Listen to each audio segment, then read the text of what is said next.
Hello and welcome. I'm Elizabeth Heath. Liz, I'm a travel writer and the owner of Villaggio Tours, and this is our webcast series where we talk about the real practical stuff about traveling in Italy. And today's topic is one that I feel very strongly about, which is packing light. My guest today is Madeline Jhawar. I hope I'm pronouncing that correctly. Madeline, Mm-hmm. do you want to run it past me? It's Madeline Jhawar. Jhawar, excuse me. And she is the founder of Italy Beyond the Obvious, which is a custom trip planning business she's run since 2008. And prior to that, she spent years as a bike and hiking guide in Italy for Butterfield and Robinson, which meant she was, according to her, this isn't her, the bio that she sent me, the group's translator, driver, and luggage hauler. So take it from there, Madeline. Yeah, that's true. And that's why I have opinions about this topic. So I spent 5 years living in Italy and I guided hiking and biking trips through Tuscany, the Veneto, the Po Valley, the lakes, more. And now we plan custom trips for our travelers. I have an office in San Francisco, teams in Italy, Milan, Rome, Tuscany. And so I've seen every possible version of a suitcase packing disaster, unfortunately. I bet so. You handle travel throughout Italy, correct? You do travel planning in any place in the country. Okay. Yeah. So what prompted this episode for me? It's like one of these things I think about all the time, especially when I'm traveling in Italy. Is I spend a lot of time on trains and in cities, and then even at our own guest house. And I constantly see people wrestling with these enormous suitcases. They're trying to haul them onto trains, cram them into a rental car, up a flight of stairs, including the ones at our guest house, because you never know when you're going to encounter stairs in Italy, or they're rolling them across sidewalks that are maybe 2 feet wide. You know how narrow the sidewalks are. If you've ever been to Florence, I always think of Florence when I think of narrow sidewalks because they're like this wide. They're not even in many cases wide enough for 2 people to pass, much less a giant suitcase. So it's as miserable as it sounds. And it's completely avoidable. I mean, I think, and I think you think this too, Liz, is that most people are physically and psychologically capable of packing lighter than they think they are. They need permission and they need a system, and maybe we should talk. Right. And that's really the crux of our episode. Is my personal rule, which we'll get into later, is that it shouldn't be, for me, it's nothing bigger than a medium-sized bag plus a tote or backpack on top, nothing hanging off your shoulders. And anyway, we'll talk about all that and what the logistics of that look like. And couple more things before we dive in. If you stick with us to the end, I'm going to be pasting a link to a packing guide that I put together a few years ago, a 4-season packing guide. And also, if you want to chime into the chat, if we say hi, tell us where you're joining us from. And if you have a question, if we can't answer it right away, we'll get to it at the end of our session. Okay, so let's start with talking about why packing light actually matters.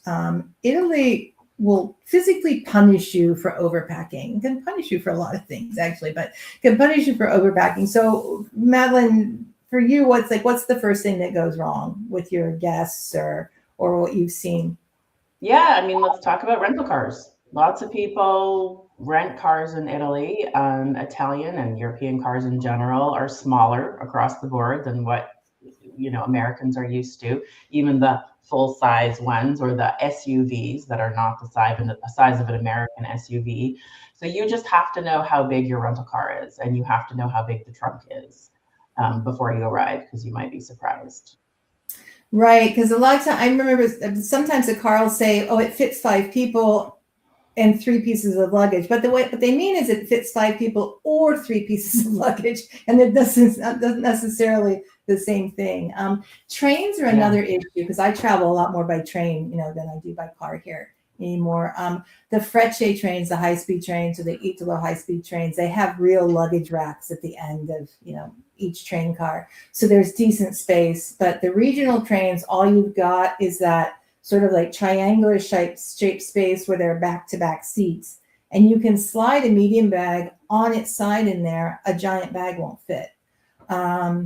So you're either riding with it next to you, taking up more space than you've paid for on the train, honestly. And if it's a crowded train, you're taking space that somebody could be using to sit, or you're leaving it where you maybe can't keep your eye on it. And sometimes there's just not room for a bag that size. Yeah. Yeah, exactly. And there's people standing by the doors, hold it with the, the gaggle of bags around them, and you're like trying to get out the door, and they're blocking the door, and you feel bad for them. You feel bad for them. They didn't know. They arrived in Italy with all this stuff, and they got there, and then they realized. So take our advice.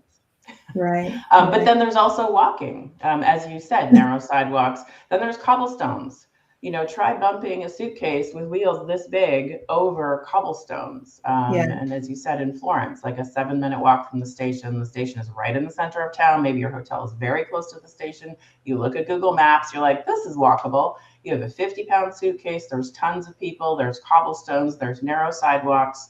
There's unreliable escalators and elevators, in the train station. You walk from your platform, you're like, oh, I'll take the elevator down. You take the elevator down. Then you walk, then you have to take the elevator back up. But guess what? That elevator is broken. Yeah. The escalator at the Orvieto train station has plants growing out of it. Like, that's how long it's been broken. Okay. And also what you were talking about, your suitcase will roll easily, probably on the train platform, but on the cobblestone, it's not going to roll. It's not going to, and so you are dragging it, on 2 wheels instead of 4. And it gets really heavy really quickly. So that's why my personal credo too is, if you can't lift your own bag, it's too big and it's too heavy. You have to carry bags that you can manage on your own. Help is available a lot of the time, but you can't count on that help, or plan on it always being there. Small hotel, a guest house, bed and breakfast might not have somebody available to take your bags, or there's one person at the desk who can't leave to take your bags up to the room for you. So, fully escorted tour when somebody else is there to help, that's one thing. But I think just a good rule is to just don't bring more than you can carry or lift on your own. Yeah, 100%. And I was the luggage schlepper when I was the guide. I remember I had one client, his bags were so heavy. And I literally was like, did you bring weights? And he was like, yeah, I did. I brought dumbbells because I like to do bicep curls in my room. And I was like, oh my God. He brought like 25 pounds of weights in addition to his clothing. But yeah, I mean, to your point, and people ask us all the time, they're like, I need a porter. And I'm like, okay, like, we can organize a porter, but you cannot stand in a train station like you can in many countries and just wait for a porter to come to you and help you. Yeah, exactly. And go ahead. I'm sorry. Well, I was just going to say, like, one asterisk, kind of as you said, like, if you have a private driver, then, someone's lifting the bag for you. Right. But that is very expensive. So think, 10x what you're spending on trains or taxis. Right. If you're an able-bodied person planning to walk in Italy, planning to save money, getting around on foot, using taxis, you're going to deal with that size of your bag every single day. Right. And even with the driver, because we use drivers for most of the moving around we do on our tours too, but lighter luggage just buys you more freedom. I joked in some of our promo material, I was talking about, we're going to talk about your emotional baggage, but it kind of is emotional baggage too, right? Because it's stressful to carry around all that extra weight, literally and figuratively, and a lighter load just means a less stressful trip, because you're not thinking about, oh, how am I going to manage with my bags? Like, you remove that piece of it because you have bags that are manageable. Yeah. So getting back to my personal rule is nothing bigger than, for me, when I'm thinking about, I don't fly in Italy as much. I'm thinking about, train travel. But if I'm doing an international trip, I would say, I try to not exceed a medium checked bag plus a tote bag or backpack or something that can sit on top of that bag while your medium one is the rolly bag.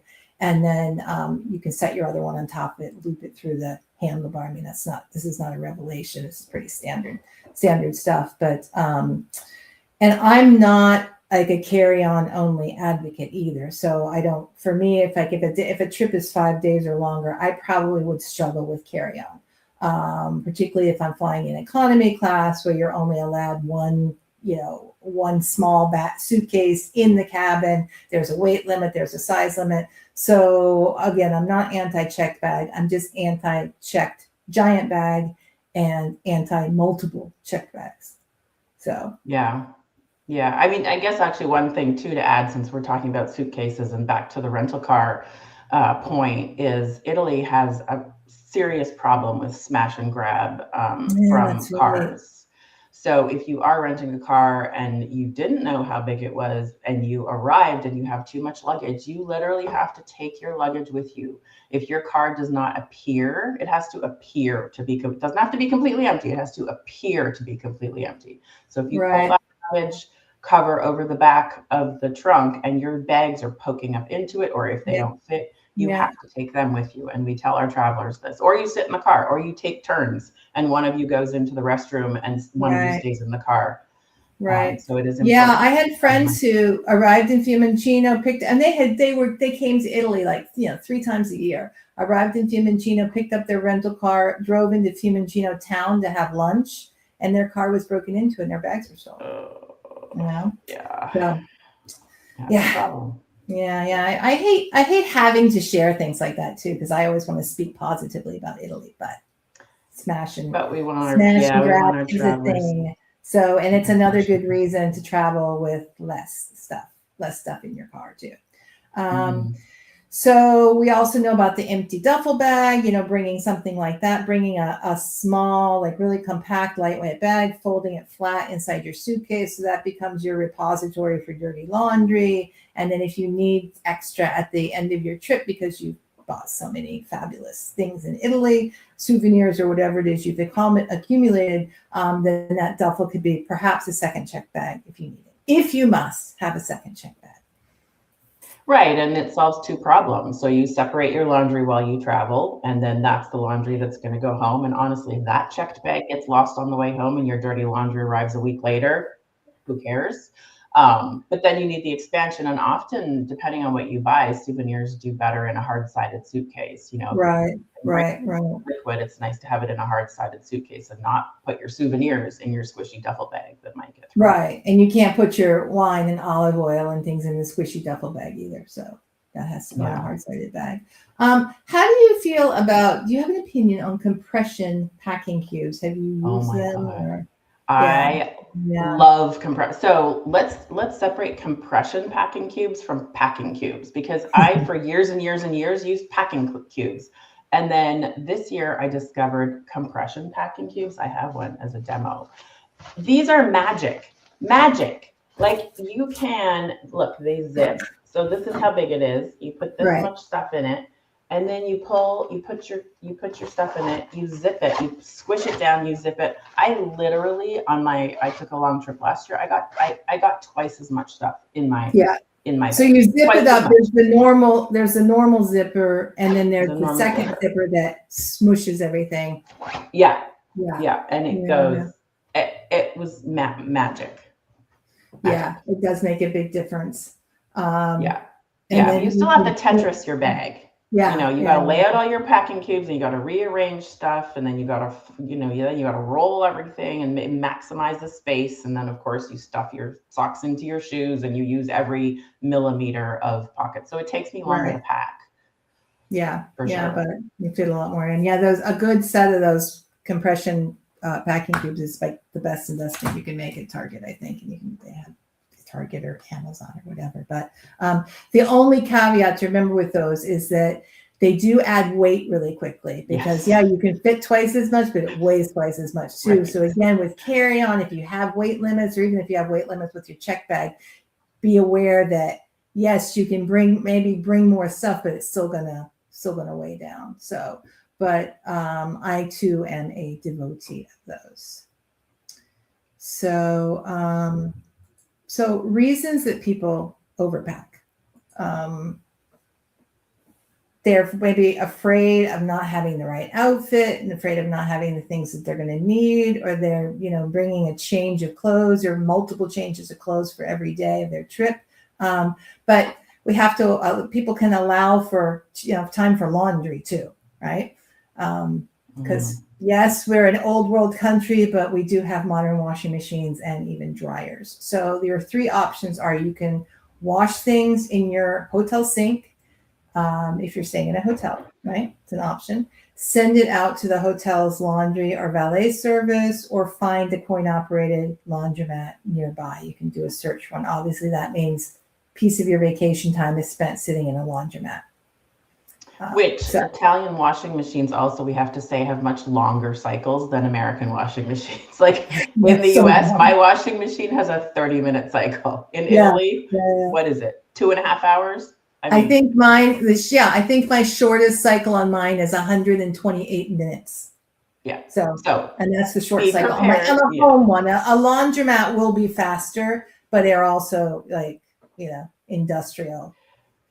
So that's a good point. It's kind of opportunity cost. I mean, I would push people to pay for hotel laundry. Do you want to sit at a laundromat, and paying for hotel laundry? A lot of hotels have a service where, they might do it in-house and pay you for it, but they might send it out. They have agreements with local places where they will send it out, and your laundry will never be so beautiful. It will come back ironed and organized and folded like you've never seen it before. I know. It's not cheap. So it's such a pleasure to come back and see that neatly folded, fresh smelling, completely immaculately ironed stack of, t-shirts or whatever on your bed. I do think it's money well spent, actually. It feels like an indulgence, but and compare it to the cost of a checked bag too. Like these days, airlines are charging so much for a checked bag. When I used to work as a biking guide and I would do, 6 trips back to back, and I'd have a 2-day turnaround, I had to use the hotel laundry service. Right. And for I used to travel with one of those big backpacks. But for an entire backpack, it would cost me $250 to get my laundry done. So it was not cheap, but you don't have to do your entire suit. You can just send out 4 t-shirts and, 2 pairs of pants. You don't have to wash the entire family's giant suitcase of laundry just because you're doing laundry. Right. So let's talk about actual clothes. And again, if anybody wants to pop in on comments and say hi, we are here. So clothes, what goes into the actual bag? Summer is the easiest season to pack for. So obviously lighter fabrics, fewer pieces, less bulk, because you don't have to worry about sweaters, right? I always tell people, I always say, like, I love the Italian saying, I wish we had this in English, is dress like an onion. And we don't have that saying in English, but it makes so much sense. Dress like an onion, like wear layers. So, mornings can be cool, evenings can be cool, the sun comes out in the middle of the day. So layers just solve that. Right.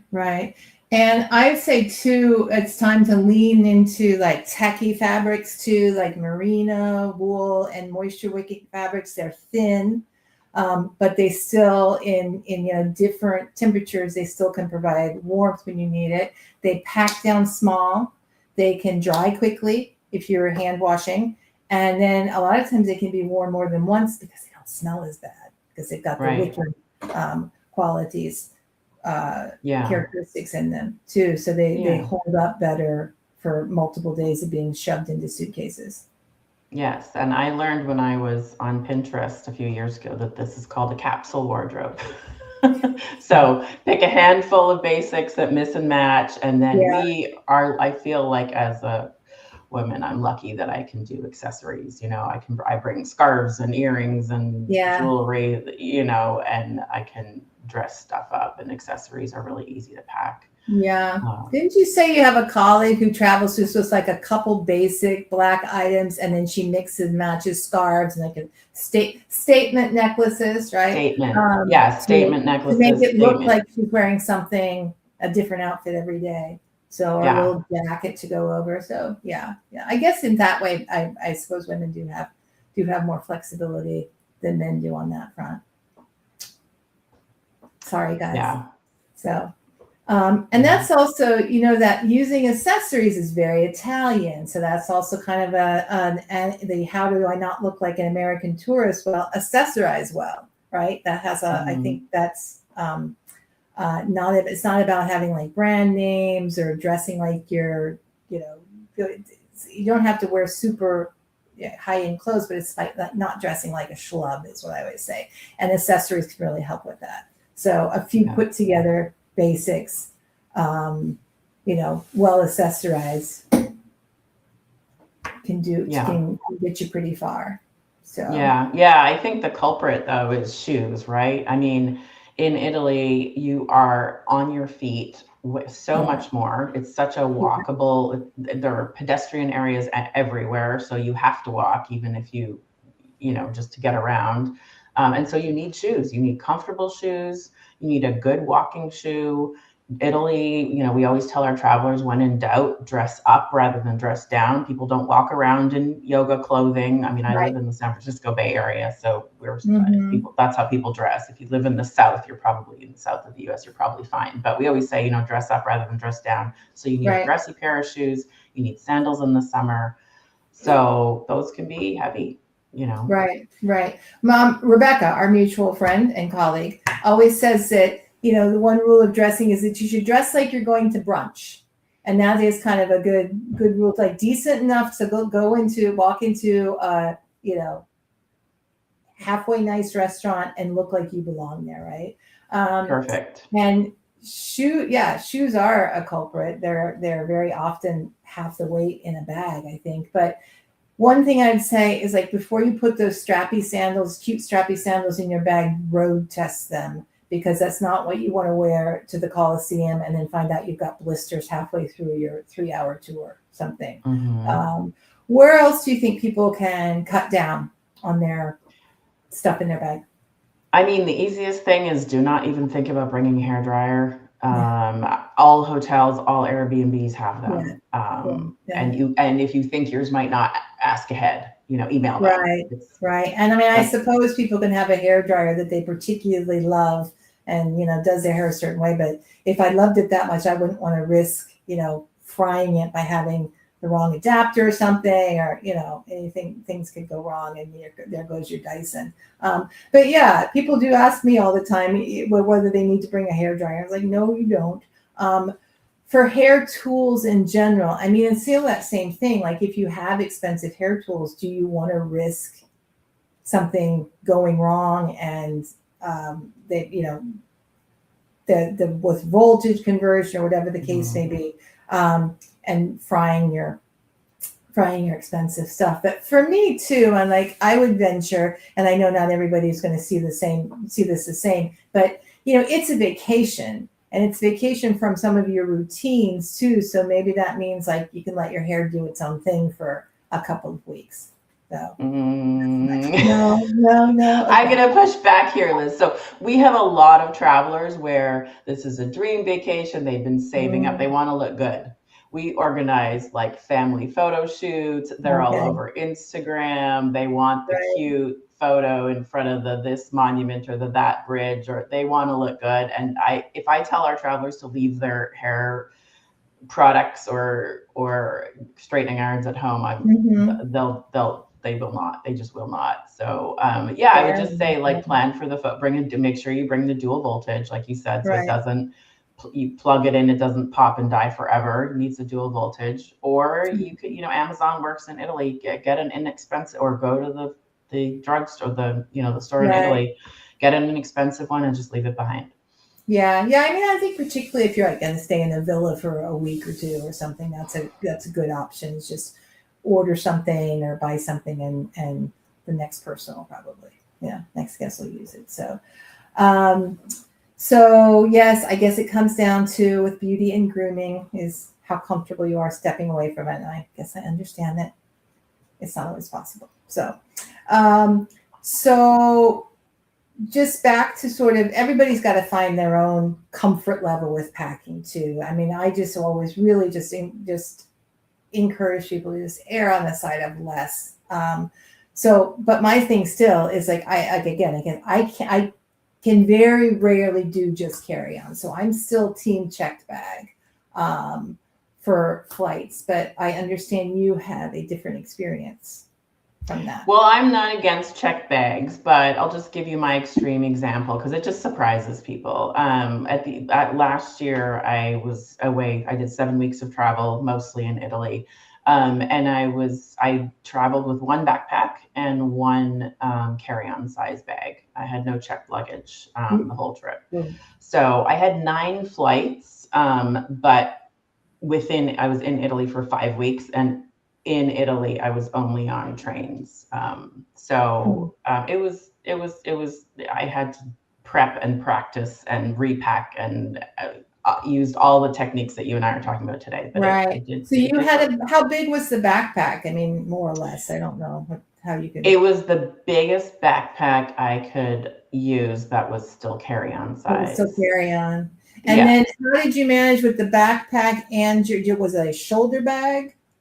It was a backpack, but it had the pocket at the back where I could slide it over the handle of my carry-on suitcase. Oh, okay. So I got it reversed. I was thinking the backpack was the big piece, but the backpack was a smaller piece, and then you had a roll-in. Okay. Right, and don't get me wrong. When I got to Italy, I exploded. So I had the duffel bag because as I said, I use compression packing cubes. So when I got to Italy, I unzipped the zipper to give myself another 2 inches in that carry-on bag. Yeah. I took out my duffel bag and put stuff in there so I didn't have to Tetris pack my bag. I was staying in places for a week at a time. So you could unpack, So I could unpack, and I stayed lots of places with washing machines. Or virtually everywhere I stayed had a washing machine. So I'm not saying this is the only way to travel or the right way to travel, but for me, for that trip, it was great. Yeah. I don't know if I can manage. I haven't traveled for that length of time either, but that definitely makes you like carry-on queen here. Well, I don't know. So okay, all right. It's not for everyone, but sure, for that trip. I will try and do it again. It made things very simple. It made it very simple. And I had knee surgery 6 months earlier, and so I was wearing a knee brace, and so I also just needed to keep it simple. I couldn't be piling myself. This is even more heroic, is what you're saying. That was my point. Liz, yes. With the knee brace. Okay, it's even better than what you thought. All right. So let's take this. We're about ready to wrap things up here. You're probably capable of packing lighter than you think you are. Psychologically, physically lighter than, just lightening up on your whole trip and making your trip easier as a result of that, as a result of that sort of physical and psychological lightening. If you can't lift the bag yourself, your bag's too big. Again, the caveat, unless you are going to be fully escorted, unless you're going on a cruise, something like that. But for people who are going to be transiting around Italy on their own, it needs to be a manageable size, right? And have a plan for laundry. Yeah, and trust that Italy will enforce this rule for you one way or the other. So, you might be like, I can do it, but cobblestone, stairs, elevators, cars, trains. They scoff at your I can do it attitude. Yeah. So there will be a staircase with no elevator somewhere, or no elevator nearby somewhere in your future if you're traveling by train. But even like walking around cities sometimes, like, oh, there's a staircase to get to that other neighborhood I need to go to, Right. Let's not even talk about the Amalfi Coast towns, right? Forget it. Yeah. So I have a couple of things to add here. I said I'd have a little packing guide, so I'm going to paste that into the chat. And this is a packing guide I created right soon after I launched Villaggio Tours. So it still has our old brand colors, but everything else is still the same. The information in there is still good. So I'm going to paste the PDF, the link to the PDF here. And then I always do a follow-up email after these to anyone who had signed up. So I'll add it in there too if you don't get a chance to download it right away. And I also wanted to add that the next webcast I'm going to be doing, we're going to take a pause for August since so many people are out of town and schools getting back in session. It's just a busy time for people. But my next webcast in September is going to be focused on women travelers in Italy, both solo travelers and, maybe groups of friends traveling, couples traveling together. So I'll be sending out information about that closer to the date. And in the meantime, if you'd like more information about joining me here in Umbria or elsewhere in Italy, you can find us at villaggiotours.com. It's Villaggio with 2 L's and 2 G's. And Madeline, where can people find out more about your services? You can find us on ItalyBeyondTheObvious.com. So Okay. A lot of information on the website, our phone number, contact form. We're on Instagram. That's where we have a custom trip planning services. And then we have a blog with lots and lots of advice if you want to go deeper. Including about packing, I'm sure. Including about packing and Right. all the things. Yes, lots on Right. packing. We have 4 different posts, one for each season on how to pack. Oh, for great. Each season. Okay. All right. Well, I'll poke around over there too. Okay. Well, I think we are. If anybody has any, I didn't see any questions. I saw a couple. Comments on sundries. Carolyn has asked this in terms of like what cosmetics to bring. Prescription medications, of course, sure. And then, must have beauty products, things that you don't want to do without.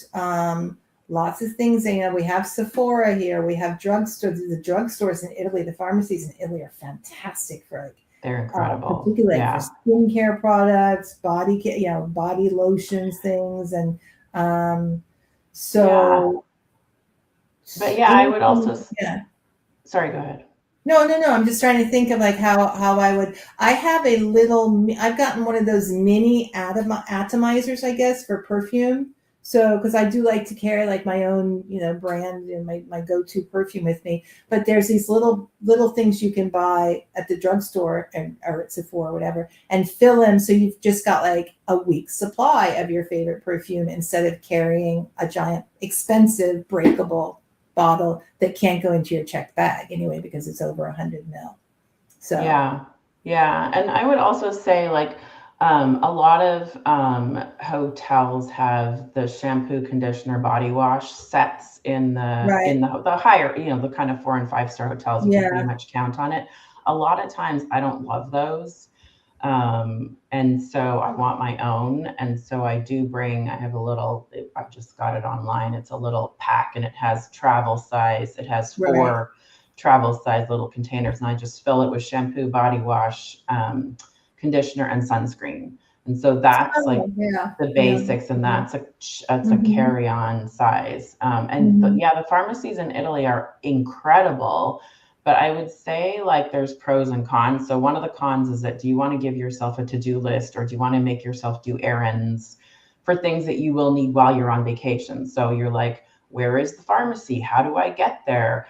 And all the labels look different. Like you're like, I just need a coconut oil based moisturizer. And you get to Italy and you're like, I don't know any of these brands.